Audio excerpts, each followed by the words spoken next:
কলকাতার খাদ্যপ্রেমীদের জন্য দারুণ সুখবর। একসাথে পেয়ে যাবেন আপনাদের পছন্দের সমস্ত খাবার। সন্তোষ মিত্র স্কোয়ারে শুরু হলো এক অনন্য খাদ্য উৎসব চেটেপুটে। উৎসবের মূল আকর্ষণ কি জানেন? কোন কোন খাদ্য রয়েছে তালিকায় দেখুন।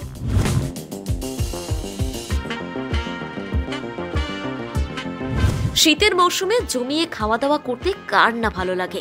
শুধু তাই নয়, শীতকাল মানেই বিভিন্ন মেলারও আয়োজন করা। মিঠে রোদ গায়ে মেখে সকলের সঙ্গে মেলায় গিয়ে কেনাকাটা এবং আড্ডা দেওয়া বাঙালির চিরাচরিত অভ্যাস। আর মেলা যদি হয় খাদ্যের, তাহলে তো আর কথাই নেই। তাই মধ্য কলকাতার ক্লাব সমন্বয় সমিতি আয়োজন করেছে এই খাদ্য মেলার। খাদ্যরসিক বাঙালির রসনা তৃপ্তি করতে 12ই জানুয়ারি অবধি সন্তোষ মিত্র স্কোয়ারে আয়োজিত হচ্ছে চেটেপুটে। দুপুর 12টা থেকে রাত 10টা পর্যন্ত একেবারে চেটেপুটে বিভিন্ন জনপ্রিয় দোকানের খাবার উপভোগ করতে পারবেন। 4 দিন খাবার, আড্ডা, গান মিলিয়ে একেবারে জমাটি অনুষ্ঠান হতে চলেছে। পাশাপাশি এই মেলায় আসবেন বিভিন্ন সেলিব্রিটিরাও। প্রায় 9 বছর হয়ে গেল এই উৎসবের। বাঙালিয়ানার আভিজাত্যে ভরপুর থাকবে এই অনুষ্ঠান। চেটেপুটে 9 করে 9 বছরে পা দিল।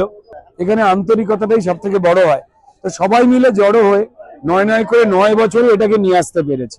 সস্তায় বিভিন্ন ধরনের মেনু, যে মেনুগুলো খাওয়া হয়নি, সুযোগ হয়নি, সেগুলো চেখে দেখবার চেষ্টা করব। বাঙালি খাদ্য রসিক, বাঙালি বিভিন্ন ধরনের মেনু খোঁজে। এবার সেই খোঁজে আমিও চলে এসেছি।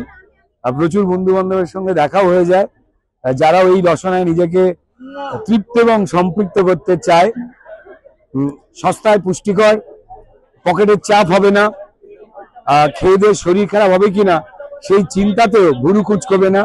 সিম্পল, ভালো, ইন্টারেস্টিং মেনু, অত্যন্ত সাধারণ খরচে, যা সবাই এফোর্ড করতে। বলা হয় কলকাতায় খাবার ও সঙ্গীত এই দুইয়ের এমন চর্চা দেশের আর কোথাও হয় না। তাই খাদ্য ও সঙ্গীত যদি মিশে যায় একসঙ্গে, তাহলে তো আর কথাই নেই। চেটেপুটেতে খাবারের পাশাপাশি থাকছে সাংস্কৃতিক অনুষ্ঠানের আয়োজনও। তাই গরম গরম খাবার উপভোগ করার পাশাপাশি আপনি বাংলার অন্যতম সেরা সঙ্গীত শিল্পীদের গানও উপভোগ করতে পারবেন। উৎসবের মরশুম উপভোগ করতে এখানে একই সঙ্গে খাদ্য এবং সঙ্গীত প্রিয় মানুষ ভিড় জমাতেই পারেন। মানে বাঙালির প্রিয় টেলি ও টলি তারকাদের সঙ্গেও দেখা করার সুযোগ থাকছে চেটেপুটেতে। শীতের সন্ধ্যায় দর্শকদের মাতিয়ে তুলতে আয়োজন করা হয়েছে একাধিক সঙ্গীত অনুষ্ঠানের। এবছর 67টি স্টল বসেছে খাবারের। বাঙালির ঐতিহ্যবাহী পিঠেপুলি থেকে শুরু করে মুড়ি, ঘুগনি, মাছের নানান পদ, চাটনি, মিষ্টি এবং আরও অনেক কিছু। এছাড়াও থাকবে আধুনিক খাবার, ফিউশন ডিশ এবং স্ট্রিট ফুডের এক বিশাল সংগ্রহ। 67খানা স্টলকে পাবে এখানে। কলকাতার হেন কোনো মিষ্টি নেই। হ্যান্ডমেড চকলেট থেকে শুরু করে আপনি এখানে কোয়েলের ডিম থেকে শুরু করে উট পাখির মাংস থেকে শুরু করে অক্টোপাস থেকে শুরু করে পাবেন না। যেমন নানা কো না বলনে কি না শুননে কি আদত নেই থি কোনো একটা সিনেমায়, সেটা আমাদের এখানে না বলার অভ্যেসটা আমাদের নেই। আপনারা নিশ্চিন্তে থাকুন, সব জায়গাতে সারা পশ্চিমবঙ্গের ধরুন বর্ধমানের সীতাভোগ, মিহিদানা, আপনি ধরুন যত নাম করা দোকান আছে, কলকাতা শহরের যত মিষ্টির দোকান আছে, নবদ্বীপের দই থেকে শুরু করে যত নাম জাদা পুরনো ট্র্যাডিশনাল মিষ্টির দোকান, তাদের সবাইকে আপনারা এখানে পাবেন।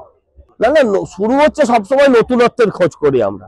তখনও কলকাতা শহরে খাদ্য মেলা এইভাবে ফ্লারিশ করেনি, বা খাদ্য মেলা কনসেপ্টটাও এইভাবে ছিল না। এই 4 দিনের মেলা শুধু কলকাতার নয়, সারা রাজ্যের খাদ্য সংস্কৃতির মিলন ক্ষেত্র হয়ে উঠবে বলেই আয়োজকরা আশা করছেন। বাঙালির খাদ্যপ্রেমকে উদযাপন করতে এই মেলা হচ্ছে একটা বিশেষ উদ্যোগ। শীতের আমেজ, সুস্বাদু খাবার এবং তারকাদের উপস্থিতিতে জমে উঠেছে সন্তোষ মিত্র স্কোয়ারের পরিবেশ। আপনি যদি একজন খাদ্যপ্রেমী হন, তাহলে সন্তোষ মিত্র স্কোয়ারের এই চেটেপুটে মেলায় অবশ্যই ঘুরে আসুন। প্রথম বাংলা ব্যুরো।